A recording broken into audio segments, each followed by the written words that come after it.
was a little boy who was fishing on a rock out at the ocean, and the waves came up and the tide hit his legs, and somehow he lost his footing, and he slipped into the water and went all the way under and came up gasping for breath, shivering in the freezing breeze of the ocean air, and came up out of that water soaking wet, tackle box and all. And the older man watched the whole thing and walked over to him and said, "How did you come to fall in?" He said, "I didn't come to fall in. I came to fish. I just fell in while I was fishing."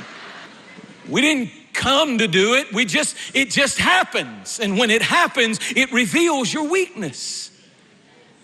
You take your eye off the compass, and the tide of carnality pulls your footing out from under you, and suddenly, if you're not watchful, you will fall.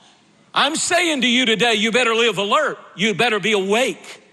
It's while Saul slept that David crept into the cave and cut his skirt off and took his staff and went across the valley and said, "I could have killed you while you were sleeping." It's while he slept. It's while Samson slept that he received the most expensive haircut in human history, and Delilah cut the 7 locks of power off. But it happened while he slept. It was while Sisera slept, the Philistine king, that woman took the tent peg, Jael, and she drove it through his spiked his head to the ground and killed the powerful king of the Philistines. And what I'm saying to you is, if we are to protect our anointing, if we are to protect our positions, if we are to protect our families, if we are to protect our integrity and our character, we better stay awake. Jesus said, "Watch and pray that you enter not into temptation." You cannot afford to come to church and have a sleepy spirit. I'm not talking about physical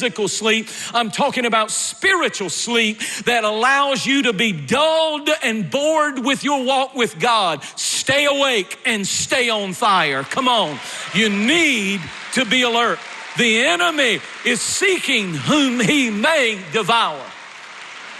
Be aware of it.